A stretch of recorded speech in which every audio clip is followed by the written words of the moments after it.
Bernese Mountain Dog or St. Bernard? Which one is better? Or should I say, which one is better for you? Let's find out. Welcome if you're new here, or welcome back. I'm Charlie. I've owned Bernese Mountain Dogs for over a decade now, and I love helping people decide if this is the right breed for them and giving you practical tips and tricks to make sure your dog lives as happy and healthy a life as possible. In this video, I'm comparing the Bernese Mountain Dog and the St. Bernard. My Berners get confused and called St. Bernards all the time. It's the battle of the gentle giants, but more importantly, I'm going to help you differentiate between the two as there are some significant differences. So let's get into it.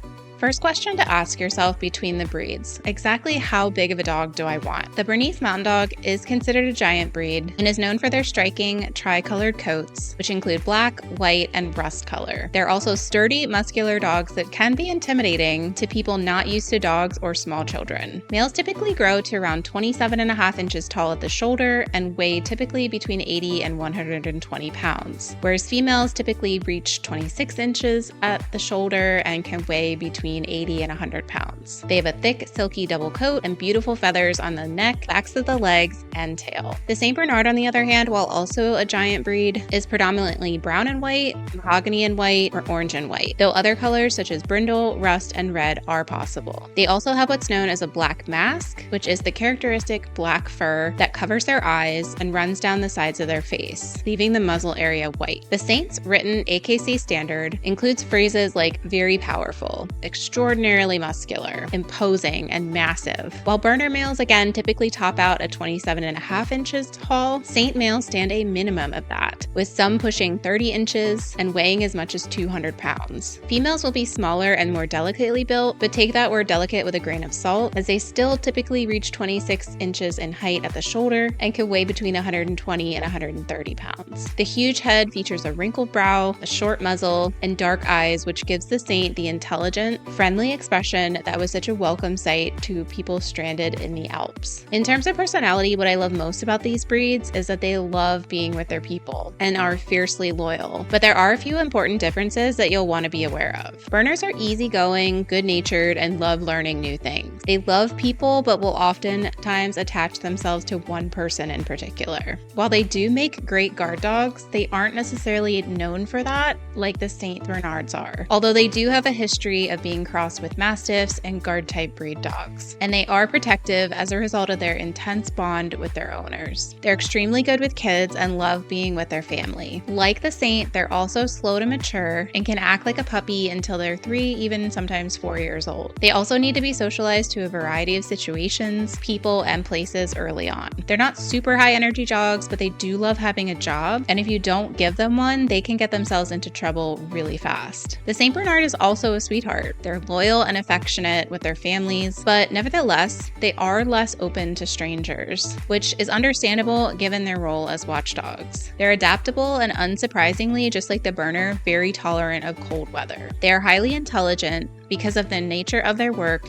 helping find people stranded in dangerous conditions. However, they do also have an independent streak. My best friend growing up had multiple Saints, and she was a very experienced dog handler. I'll always remember her telling me that she did not recommend them to first-time dog owners or novices, if only for the dog's size. She also had one so large that she couldn't take him on, quote, normal dog walks because she wasn't strong enough to hold him back if he saw something that he wanted to chase after. Their size and intelligence makes early training and socialization critical. Ironically, these dogs are very sensitive and, like the Berner, don't enjoy being alone. That makes them a better choice for active households where someone is always around to keep them company. They are kid-friendly, although as with any dog, I do suggest supervising playtime with young kids. They have a moderate tendency to be nippy, which you should monitor and get professional help right away if the issue worsens. And of course, their size is another factor. Both of these breeds may not realize their strength when playing with little ones, so family with older children might be a better fit. And by the way, if you're getting any value from this video, hit the like button, subscribe if you want more videos like this, and consider signing up for my weekly newsletter where I share even more dog content. The link is in the description below. Okay, now back to the video. In terms of grooming, Bernese Mountain Dog's coats are similar to that of the St. Bernard in that they have a longer, coarser top coat and a shorter, softer undercoat. Neither of these breeds should ever be clipped, as this takes away the protection to their skin in both hot and cold weather. Berners shed moderately all year long and have have 2 major shedding events a year. Brushing once or twice a week is definitely recommended, and nail trimming should occur at least once a month. Like the Berner, the Saint also sheds twice a year. Weekly brushing can keep the hair in check and off your furniture, but there's always going to be some floating around with either breed. Brushing is also an excellent time to get your dog associated with being handled, so you should also check their nails and ears during these sessions. With any breed, I suggest handling your dog as frequently as possible, which includes touching their legs, paws, ears, and everywhere in between. It'll make grooming much easier for you or the person that you hire. It's also very important to note that the St. Bernard drools a lot, so always keep a towel nearby or take one with you on trips to catch that flying spit. This is one of the reasons that my husband and I chose the Bernese Mountain Dog over the St. Bernard or the Newfoundland. I clean enough with my Berners, I don't need anything else added to the list. Let's move on to diet. So aside from veterinary care, food will probably be your biggest annual expense with any dog, but even more so with these giant breeds. Giving your pet the right food formulated for their size and stage of life is essential. Since large breeds develop more slowly than small ones, you should give your dog a diet meant for giant breeds to ensure proper nutritional support for growth and development. If you want more information on how we feed our Bernese Mountain Dogs a fresh or raw diet, check out the video on the screen right now. If you are feeding fresh or raw, a good rule of thumb is to feed 2 to 3% of your dog's body weight per day. Then this is for adult dogs. So that means that a 100-pound Bernese Mountain Dog should be getting 2 to 3 pounds of food per day. And this should consist of natural proteins like beef, fish, and poultry, although do be careful because some Bernese Mountain Dogs, including our own, do have sensitivity to chicken and turkey. Fruits and vegetables safe for dogs like berries, bananas, green beans, broccoli, and kale, along with vitamin and mineral supplements for things that they can't get naturally in their diet are recommended. These typically come in the forms of powders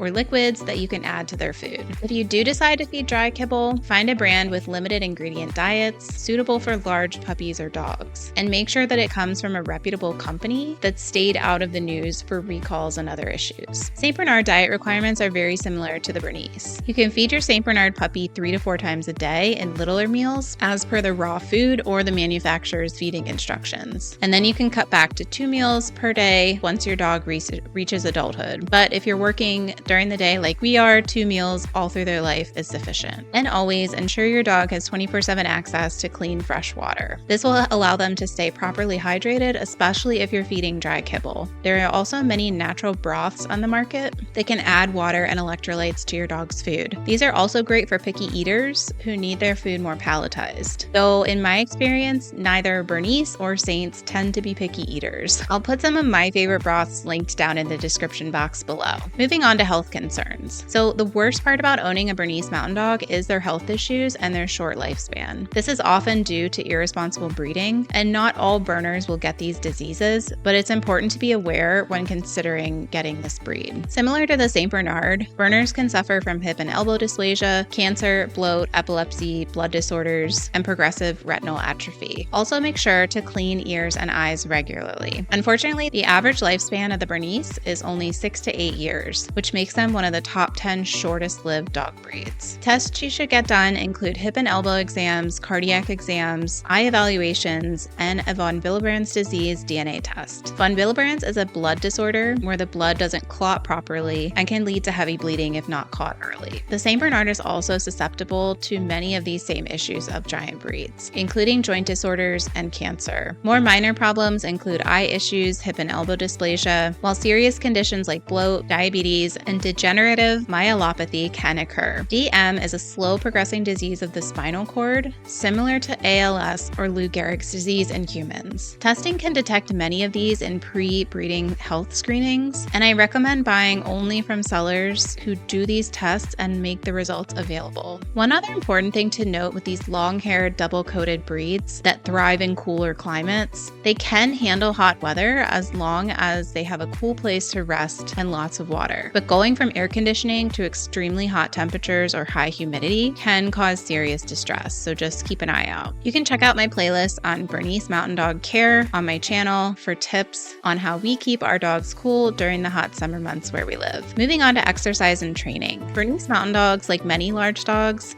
tend to have lower energy when compared to smaller breeds, but they still should get at least half an hour of active exercise per day. Berners enjoy outdoor activities such as long, slow walks or hikes with their owners and tend to be easy to train as they are very smart and just want to please. However, some can take this too far and have anxious personalities and can react negatively if they don't know what you want. So positive reinforcement training is very important for Bernese Mountain Dogs to avoid unwanted behaviors that come from training confusion. Being consistent and encouraging works best with them. Just show them what you want them to do, reward them for it, and they'll do it. The St. Bernard is a moderately active dog. Short daily walks help ensure that they get enough exercise. Again, about a half an hour is good. Time outside also provides plenty of opportunity for socialization. It will also introduce your dog to new experiences and people that offer mental stimulation. And before going to any dog parks, if that's the form of exercise your dog can get, you should also verify the size limits that the dog park may impose before bringing your Saint or your Berner to places to meet new friends. For both of these breeds, you should start training them right after acclimating them to your new home. Like Berners, Saints can be sensitive and need more positive reinforcement than negative punishment training. Using this method, Saints are often relatively easy to train if given the right motivation, and luckily enough, both of these breeds are very food driven, which helps. Although give them out sparingly only as training aids given the breed's likelihood towards weight gain. The St. Bernard is highly intelligent because their work historically demanded it. However, there's also the independence that accompanies these tasks. So a calm and confident individual can build the trust necessary for training dogs of this size and temperament. So there you have it, a quick comparison between the Bernese Mountain Dog and the St. Bernard. Based on this, which breed are you getting and why? Let me know in the comments or let me know what I missed. Thanks so much for watching, and if you got any value from this video, please give it a thumbs up, hit that subscribe button, and hit the bell icon so you always get notified when another video is uploaded. And don't forget, Berners are best.